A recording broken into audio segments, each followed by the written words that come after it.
us to type that up? No, not necessarily. I knew that a lot of you are kind of in the habit of doing that already anyways. Okay. That's why I sent the tech file out. So it's one less thing for you to type out. It's sort of annoying doing those piecewise defined functions in tech. So I thought it would be nice for you to at least have that so you can just straight up copy and paste. Does the project make sense for the most part? It's oh yeah, go ahead. Oh, no, I just had a question. So on the project, there's at least one question. I just skimmed through it up to this point, where it wants us to do a graph. So if we're submitting that as a text file, what's the best way to get a graph in there?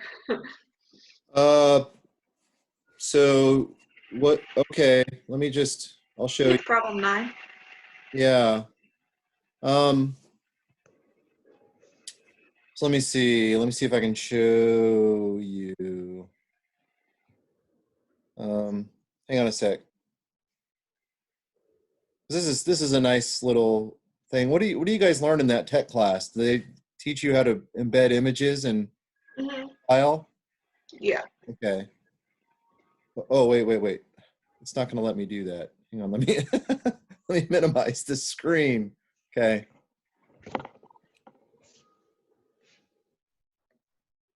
And let me not give away too much. Let me see. Yeah. So, I mean, I just went in Desmos and like did it. Okay. And I guess that's really what I was asking. Like, are we supposed to be doing this by hand, or can we use like, Desmos and GeoGebra? right. Yeah, you can do Desmos and then you can literally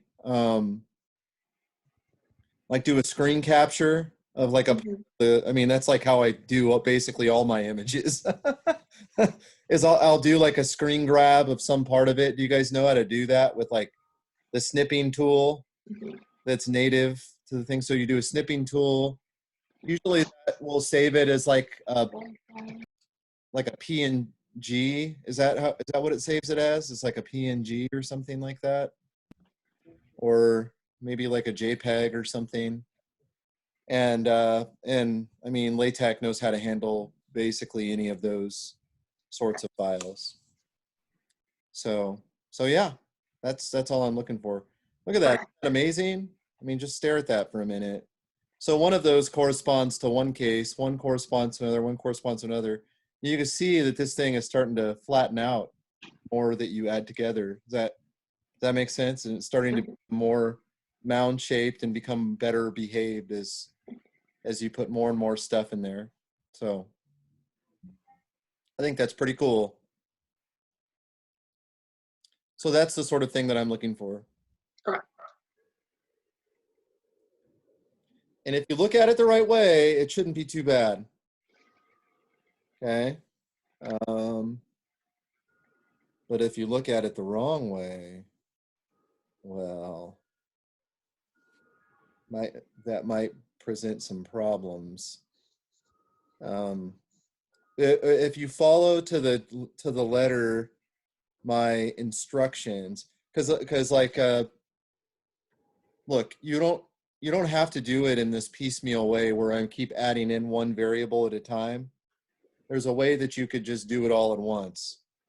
But if you try to do it all at once, you're going to have a mess on your hands, okay?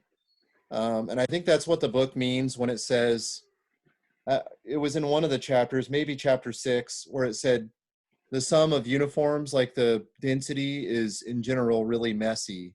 But there's one case that's really nice where if the sum of all of them is less than or equal to 1, you have a really nice formula. Well, yeah, it is messy if you do it the wrong way. If you like just add them all together, it is a mess. But if you just keep adding one more at a time, it's not too bad. But surprisingly, the uniform case is the most, I feel like it's probably the most complicated case to deal with in terms of sums of variables, which is sort of surprising because what could be easier than a uniform random variable? You know what I'm saying? but it turns out that it is one of the more complicated ones to deal with. So I just wanted to give you a pathway forward in this project context. So I think you will benefit greatly by doing that. At some point in my own probabilistic career, I realized how useful it was to know how to deal with these sorts of things, especially uniforms. Uniforms come up all over the place in surprising ways. And actually in my own dissertation, I ended up needing to deal with a massive sum of uniforms. And I was like, oh man, what do I do? And my advisor was like, well, you just do this. And I was like, oh, okay. And so what I'm basically giving you right now is this that he told me. Okay. And you have all the tools to understand it. Okay.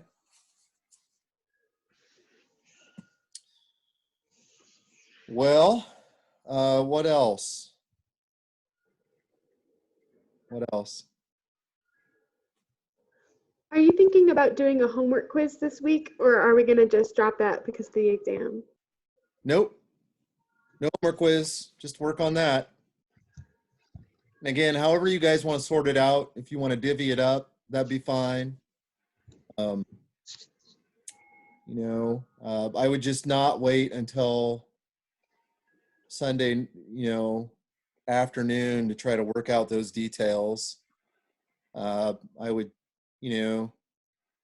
maybe try to think in terms of, okay, I need to tackle like 2 problems today, 2 of these, and just sort them out. Okay. And maybe sort that out with your partner. I think that's the most helpful way to proceed. And it's not long. Even though it's 14 problems, it's not really long. But the key is to pay attention to the path that I'm moving you down. Okay. Yeah, that's the key. Okay.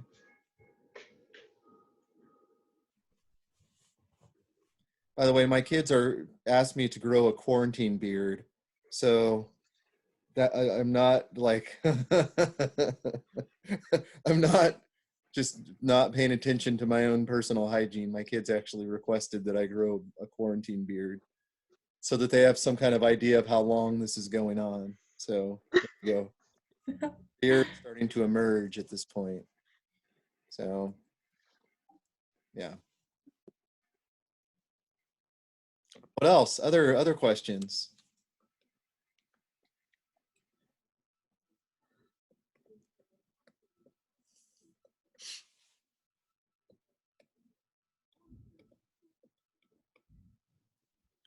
By the way, I was trying to remember because I did cover a lot of stuff from chapter 7 early, like early in the course. I mean, I covered the stuff about moment generating functions really early. But I don't think I gave you, like when I was trying to figure out what specific things to talk about, I didn't talk about writing a binomial as a sum of Bernoulli's at some point, or as a sum of indicators. Did I do that at some point? I don't remember if I did that or not. I know that I did the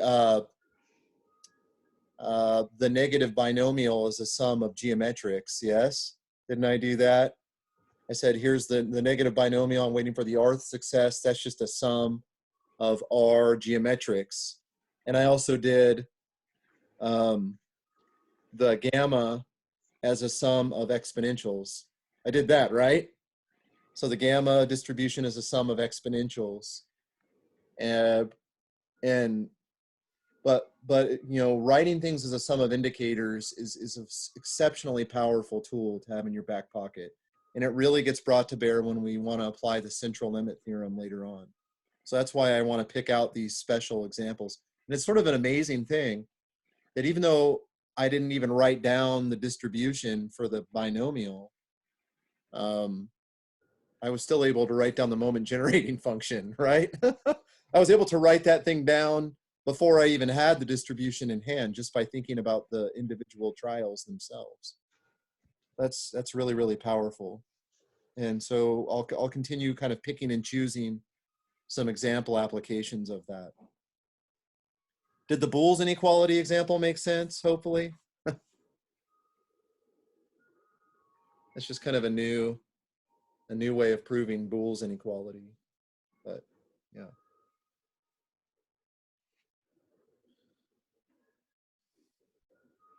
What else?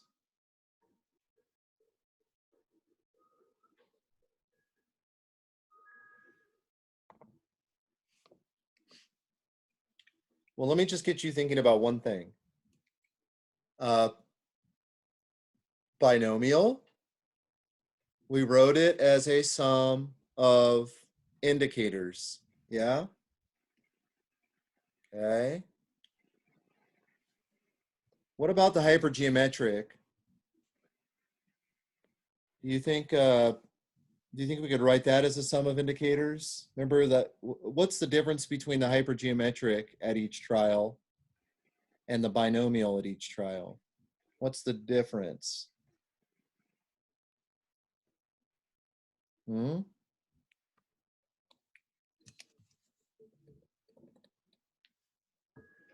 Isn't it basically if you have replacement or not? Yeah, so, okay, yes. And which one do we have replacement and which one do we not? So hypergeometric, we don't have replacement. Right. So every time we pull a ball out, we throw it out of the urn. Does that make sense? Mm-hmm. Into the next draw of a ball, we've thrown out all the previous balls that we've drawn out. Yes? So what does that create among the individual summands of the hypergeometric that we did not have being true for the binomial?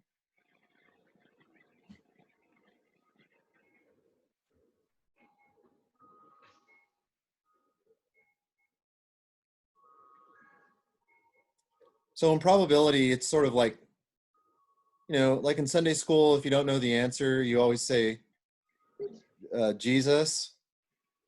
In probability, there's an answer kind of like that.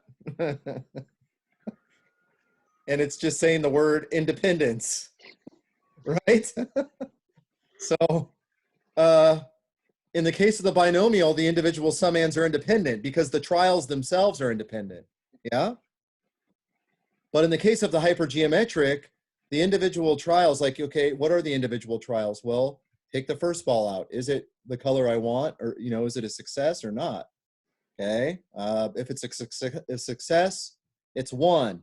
If it's not a success, it's 0. So there's still like an indicator variable, right? Successful, 1. Not successful, 0. But are those individual summands, if I do a total of n trials, are those individual summands for the hypergeometric going to be independent?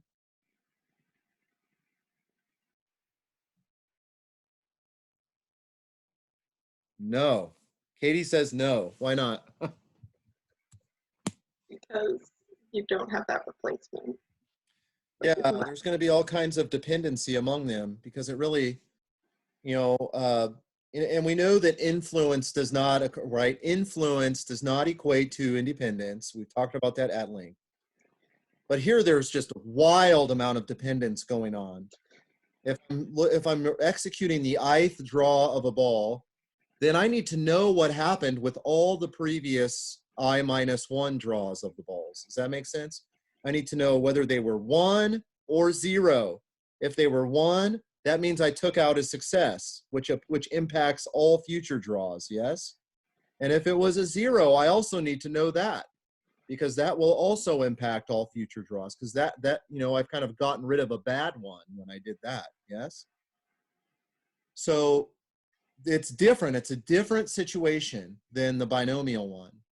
We need to know stuff. If I'm making the ith draw, I need to know what's going on with the previous I-1 guys. Therefore, we're going to need to condition on those values.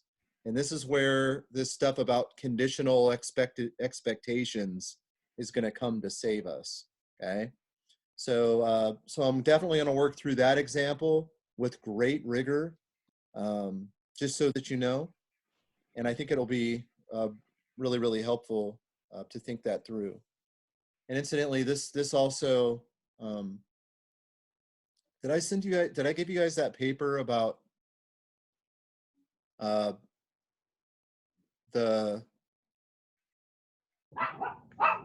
earn model where you don't, where you keep the good ones, but you put the bad ones back? Did I give you that little paper that we wrote?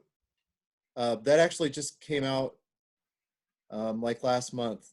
Maybe I'll send that to you, but it's essentially, you look at the binomial and the hypergeometric. In the binomial, you always put the balls back, yes? In the hypergeometric, you never put them back. Well, what about like an in-between model where, you know, maybe you have red and white jelly beans and you're drawing them out one at a time, and you refuse to eat red dye number 40, which is what's, you know, permeating those red jelly beans. And so every time you get a red one, you know, you like put it back. But every time you get a white one, you eat it. Does that make sense? So in that sense, like the white is like a success and the red is a failure. One of my friends actually asked me, he said he was watching his son build with Legos, and his son is like 3, okay? And he was going in and had this giant bucket of Legos, and he wanted one particular piece.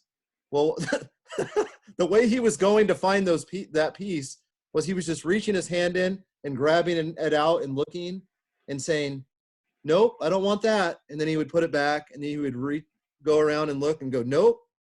And then finally he'd be like, oh yeah, that's the one I want, and pull it out. You see, that's kind of like a different sort of earn model. It's like you're replacing with the bad ones, but you're keeping all the good ones. So that gave me an idea for a paper. And so I wrote it with some guy, and it's just sort of an interesting thing. It turns out the distribution ends up being fairly intense, but you can actually write it down. But the expected value is like, man, what is going on with this thing? So we had to do all kinds of probabilistic analysis on it, but it's all stuff that you guys would know how to do and would hopefully resonate with. But one thing I'm going to do is I'm going to talk about the hypergeometric piece, and that's actually in the paper as well. Maybe I'll send that paper along. You could just browse through it if you want. It's pretty short. Okay. That was just in Math Magazine last month. Okay. All right. So that's just kind of a foreshadowing of where we're going. We'll talk about hypergeometric. We'll talk about higher moments, how to get those things from using sums of indicators. And it'll be a good time. And then we'll move on to chapter 8, and we'll do some stuff with limit theorems, which will be a nice climax to the course for sure. Okay. Anything else on your minds?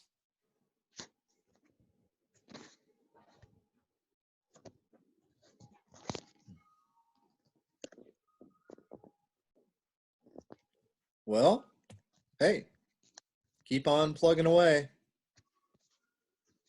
Thanks for dropping by, and I always appreciate your questions that you have. Okay. Daryl keeps going in and out of the room. It's all right. All right. I'll let you guys get back to whatever it was you're doing. Stay in touch. Thanks, Dr. Hammett.